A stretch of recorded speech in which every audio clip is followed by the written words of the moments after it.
Who's ever heard this before? But mommy or daddy, why?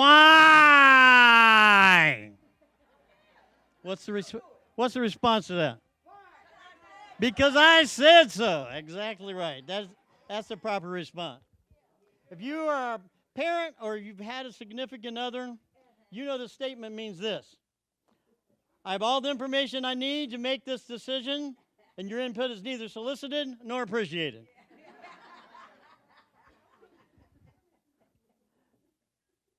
Today we're looking at having no fear, no doubt, because Jesus said so.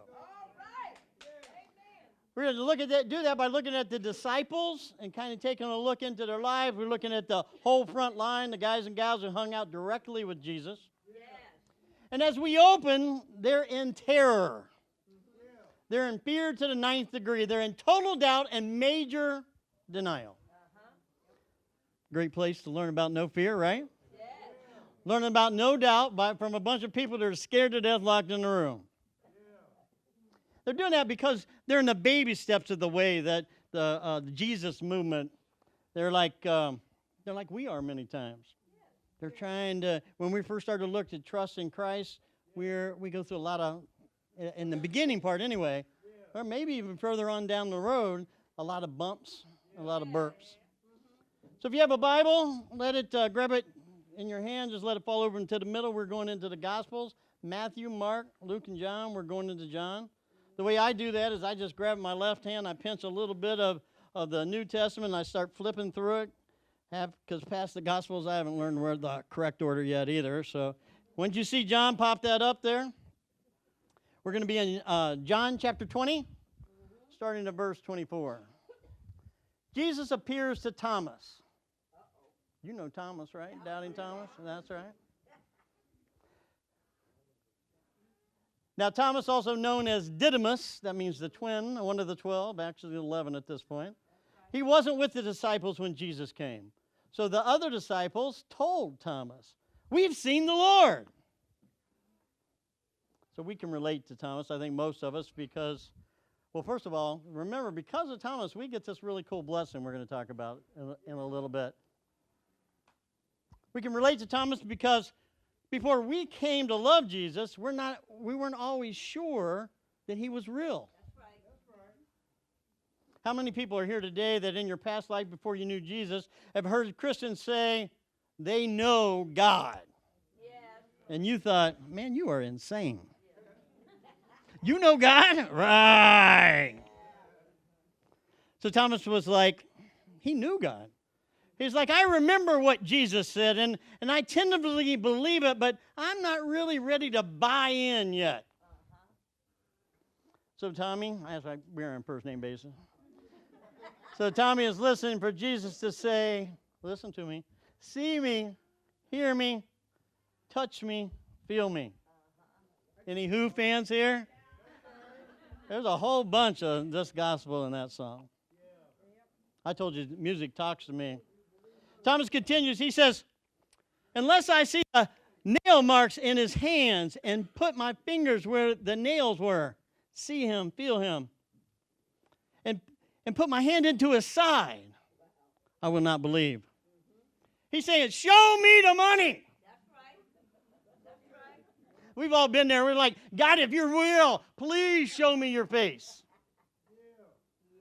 So Jesus is hanging out for about a week after he appears to the other disciples. He's hanging out and he's kind of contemplating. When I first read this many years ago, I thought, well, wait a time. He finds out Thomas don't know, don't believe. Do you really think, though, now that we've looked at this a little bit, that Jesus doesn't know that his friend's saying these things?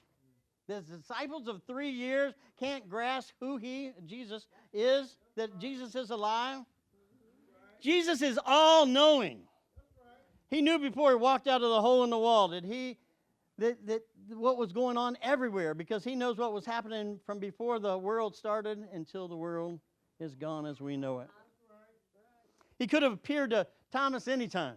He knew when Thomas where he was, he could have just showed up. But he waited. Jesus waited on us, didn't he, for us to get ready? He waited till a time when Thomas was in the room. He was going to go meet Thomas when Thomas was ready, but on Jesus' terms. Thomas needed to think. Don't we need to think sometime about our relationship with Jesus? He needed to pray a little bit, like we need to pray in times of fear and doubt. He needed time to get ready. And when Thomas was ready, Jesus stopped in to deliver a personal message to him, and by proxy to the disciples, and by beyond proxy to you and me, 2,100 years later. They're big words. They're really hard to see on the paper. Back to the Bible, verse 26, if you're following along. A week later, his disciples were in the house again, and Thomas was with them. Though the doors were locked, Jesus came in, stood among them, and said, "Peace be with you." Now, if I walk in and the doors are locked and somebody appears, he's going to say, "Peace be with you," and clean up that mess all around your feet, because I'd be, "Woo!" Like on Casper. It's a ghost! Chapter 27. Verse 27, I'm sorry. Then he said to Thomas, "Put your finger here. See my hands. Reach out your hand and put it into my side." And then he said, "Stop doubting and believe." Now, here's a great example of mixed emotions. Any mother-in-laws in the room? Put your hands, don't listen to this. You know what mixed emotions is? Watching your mother-in-law drive your brand new Cadillac over a cliff. I had two guys laugh in the last service I did that, and their wives reached right over and punched them. My wife nor mother-in-law's here. So Thomas says, he's glad he sees Jesus, but he's like, uh-oh, he's alive. He's thinking, he knows that I doubted. But he's touched him. He's filled with Jesus' heat. He's there at his living body. His doubt and fear now just disappear. He's filled with Jesus' love, and he's healed. Verse 28. Thomas says to him, "My Lord, my God." When in doubt, shout it out to Jesus. When we finally know him, we're filled with that Spirit, and we're so excited we can't do anything but shout out his name. We shout, "Jesus!" because he lives. He lives because of the empty grave. Thomas sees. He sees Jesus, and he believes. Verse 29. Then Jesus told him, "Because you have seen me, you have believed." But blessed, here's that blessing I told you we're going to get from Thomas, because Thomas didn't believe. Blessed are those who have not seen and yet have believed. That's everyone in here. Look to the person beside you and say, "You believed." Say, "I believed." Say, "You're blessed." Say, "I'm blessed." That's really fun to do. I wonder why you did that all the time. That's really cool. I might write that in there. So Jesus shows Thomas, using almost all of Thomas's senses, that he's alive. So it's a 1 week later that he waited. That's 104,000 weeks. Yes, I did the math. 104,000 weeks for us. He is still alive after 104,000 weeks. Shout it out. He's alive. He's alive because of Easter, because of the grave. When I first wrote this, I said, I wasn't thinking, and I wrote, it's not because of Easter, because I was thinking about he didn't see the grave, so he didn't believe. But Easter still happened, whether he believed or not. Easter happened whether you believe or not. But because we believe, he's alive to us personally. Just like all of Tom's fears and doubts are gone, all of his questions are gone, ours evaporate when we believe. Because of Easter, because Jesus said so, we believe. I love that song. Tommy, can you hear me? I was going to try to sing it. I couldn't get a tune after listening to it. I always tell Jeff I'm going to sing, and Jeff he'll say, I say, "Jeff, I'm going to sing," and he'll say, "No." He don't say, "Would you not," or "Could you not?" No. Thank you, Jeff.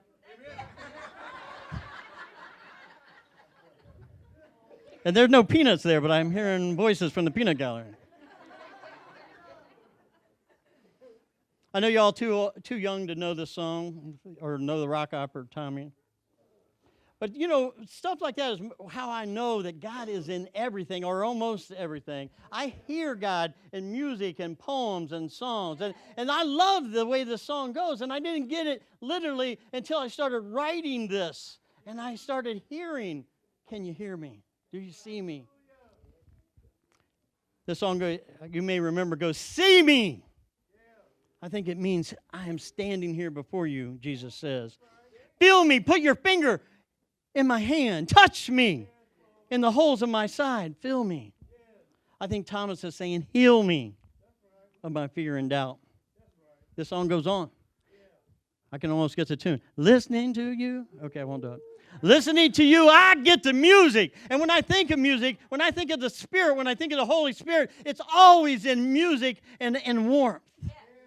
Listening to you, I get the music. Gazing at you, I feel the heat. When he saw Jesus in the room, he felt the heat. And when he touched him, he felt the body heat. Following you, I climbed the mountain. You ever climbed a mountain? Dr. King, his famous poem, he talked about climbing a mountain. It's just, I forget how many years, it was 1968. And we just had an anniversary of that a few days ago. Following you, I climb the mountain. I get excitement at your feet. What does it say? We're going to be at the feet of Jesus. On you, I see the glory in Jesus' face. From you, I get the opinion. I believe this is, when I look at this, John's version of the gospel, it's his opinion. But then it says, from you, I get the story. Jesus plants this story in our hearts. It's so coincidental that in our reading today, it ends in chapter 30. Who knows that there are no coincidences? The actual purpose, the actual because. It's titled even The Purpose of John's Gospel. Many times we read things, books, all these kind of different things, and we look into them, and we go, what's this about? What's the purpose? What does it really mean? What I love about the Bible, people say it's so hard to read. But it tells us exactly what's going on within it. The purpose of John's gospel. Verse 30. Jesus performed many other signs in the presence of his disciples, which are not recorded in this book. Listen to me now. Verse 31. But these are written so that you may believe that Jesus is the Messiah, the Son of God, and by believing you will have life in his name. Say amen. Woo! I got 2 amens. What's that? Say amen. Man, I get John's opinion of what he's looking at. He's telling us Jesus' story. Do you see it? It's easy if you try. I know, I'm lost in the music now. Wesley, he's the guy that started all the Methodist church. He didn't mean to start a church, but he wound up sending some guys over here. They started a church, and they call it Methodist because they were doing this method. Anyway, Wesley was this, man, he was an all-time preacher. He was the preacher's preacher. He went to school to be a preacher. He was a big-time preacher. He was did all this stuff. And he's a ton of studying and understanding, came from a preacher-type family. But he has been preaching and teaching, and he still didn't get grace. He really didn't understand that spirit. He was having problems with it, like a lot of us go to church. I call it playing church sometimes. We come to church and we're just not getting it. We're not feeling it. It's not in us, and we don't understand. And he's sitting in this prayer meeting, and all of a sudden, his buddy's up here preaching, and he gets it. And he says, I was strangely warm. My heart was strangely warm. Your heart ever been strangely warm? Yeah. You ever felt the Spirit come? Now, I get goosebumps. I feel the heat, and I get goosebumps. I can feel the Spirit when it comes on me. We feel that same heat, that same goosebumps, that same warmth in our heart that Thomas felt when he touched the body, that warmth of that body, 98.6 degrees. Jesus' body told the story. Now, I just want to put my disclaimer here. The music I'm sharing with you it's just to emphasize the story. It's just to me, hear me, Pastor Dan didn't say, just go listen to secular music, it's all cool, it's cool. Because I hear some of the music y'all listen to. especially you young people. I'm going to tell you, if the music you hear is filled with cuss words and killing, it's impossible. Let me say that again. It's impossible. Y'all say. Impossible. It's impossible to fill your mind with Jesus Christ. I also say that Jesus is in more music than we think, though. So I guess you got to listen to it to find out. So if you listen to music and Jesus ain't in it, I say you might want to hang back from that, because if Jesus ain't there, somebody else is there. If there's a higher power, there's also a lower power. Y'all let the Spirit decide that. And now, back to the sermon. So one of my favorite guys in the Bible is David. He's the hero of the Bible. He does some really cool stuff. He is a real bad dude. He read the original sermon. This dude killed lions with a club. I thought he killed lions with a knife. We were in Bible study the other day, and we were reading through it. Sometimes when you read the Bible, you think you knew it, and you don't read it for a while. You go, oh, my gosh, that really says that. He killed them with a club, lions and bears. He is a total bad guy. He fought the biggest guy on the block. Whole armies were afraid of this guy. And this little ruddy guy took the giant out with a rock. With a rock! I love David more, though, because he also has kind of a similar heart to mine. Of course, David loved music. He wrote the first 75 Psalms. I mean, this guy, he put him to music. He loved music. He played the harp or some like instrument. I love that. I love that he had that heart, and he was still a bad dude. I have no talent. Everybody knows that. I do. Dude, I got some rocks over here. But hold on now. Wait a minute. Can you all see me? I play a mean air guitar. Yeah, I didn't go over the first service either. I'm taking that out of there for the next one. David loved God like me and you, but he got caught up in the crap of the world. David could have been afraid. Originally, I said David was afraid. In your little acrostic, that's what actually, he could have been afraid, but now that we read the verse, we know he was not afraid. It could have stopped him, the fear. It would have stopped me, but he went forward. Because Jesus said so. Because he didn't have any doubt. He trusted God. And because he trusted God, there was no fear. He knew he could win because Jesus said so. God was his best friend. Today, because of these stories, we can really have no doubt. We're blessed, like David was blessed, because we have believed and we have not seen. You know, fear is not the problem. Doubt that Jesus will get us past our present situation is the problem. Doubt is what gets us. We win because of Easter. It's the final victory. It's the victory that all other victories are predicated on. I don't even know what that word means, but I really wanted to say it. I thought predicate was something in like English, the predicate, and adjective, and subject. Every victory we'll have is because Jesus walked out of that grave. Everything that we get, everything we are, everything we'll be is because Jesus says so.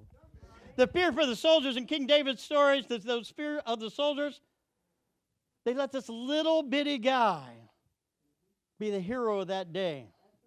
Because doubt kept them from moving forward.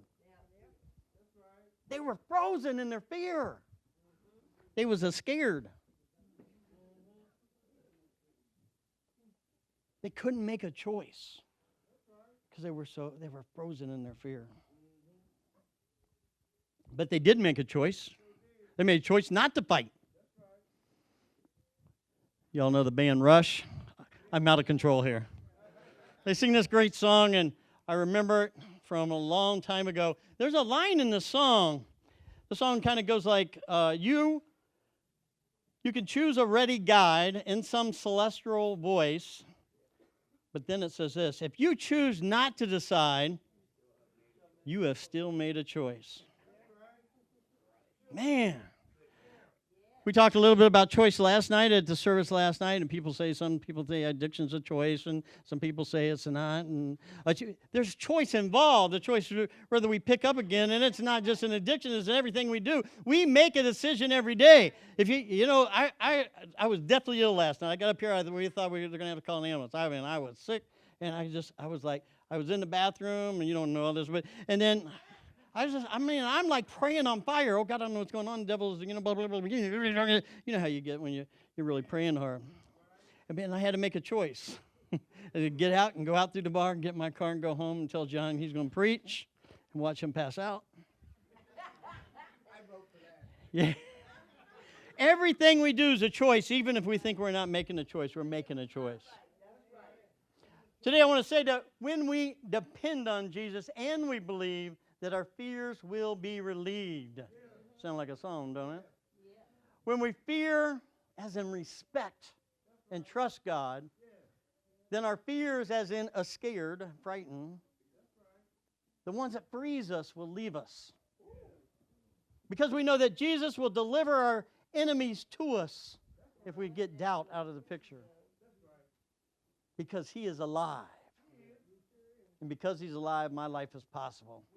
All things are possible because Jesus said so. That's right. I love that the Bible shows us over and over again that Paul tells us that when we are strong, we are weak.